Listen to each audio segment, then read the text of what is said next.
We're learning that the Prime Minister, Narendra Modi, has written an open letter to the people of Karnataka just a day before the elections are slated to take place. The Prime Minister, in the open letter, has listed the track record and has also laid out a vision for the state. Let's cross over to our political editor, Maria Shakil, for more. Maria, over to you. Yeah, so if you look at this open letter, because it's coming at a very important time, tomorrow is when Karnataka 24 seats go to polls in one day. And the Prime Minister has, written an open letter to the people of Karnataka in which he's talking about the Radhikamrit card and how India is the fifth largest economy, and our next aim is to reach among the top three.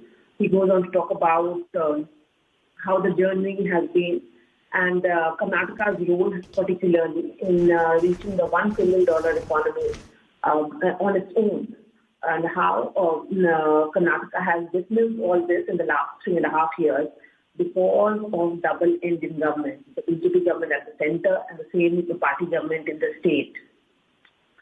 Then he says that how he wants to make Karnataka the number one in investment, industry and innovation.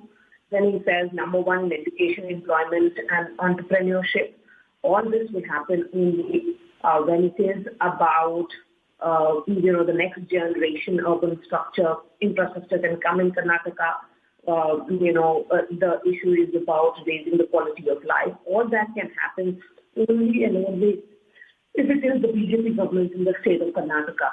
So I think that reach out that has happened by the Prime Minister is purely on what Karnataka has seen under the BJP government and what the Prime Minister envisages as,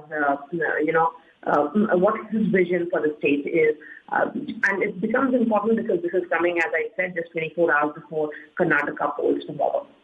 Also, Maria, what impact do you think this letter will have on the polls, given that the state is all set to go to polls just tomorrow? Look, if you look at this letter, in this letter, the Prime Minister is talking about his plans for the state. He's talking about how India is the fifth largest economy and the next aim is to reach in the top three, and the state of Karnataka is rapidly growing to become the $1 trillion economy on its own. There is a lot of focus on futuristic policies and decisive leadership that has been given by the BJP at the center, and how the center is committed to the BJP's growth, to the two states' growth, and for the bright future of the youth. So I think the message is loud and clear. This is about future. The emphasis is on next generation urban infrastructure. The emphasis is on modernizing transport to raise the quality of life in rural and urban areas and generate new opportunities, particularly for women and youth. So I think the point that has been made by the Prime Minister here is how they are determined to take the entire state of Karnataka for future and prosperity. If you look at it, there have been no points that have been raised by the BJP recently, be it, Bajrang Dal issue or other personal attacks against the Prime Minister. This is a letter which is very futuristic in nature. This is a letter which is more about vision.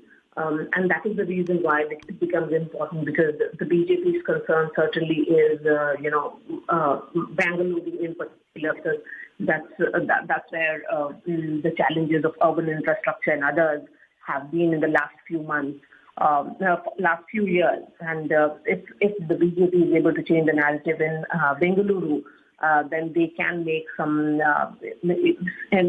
gains. The BJP also realizes that this is about an economic capital, right, such as in Bengaluru. So it is important to send a message that they have a plan for the city and the state. All right, Maria.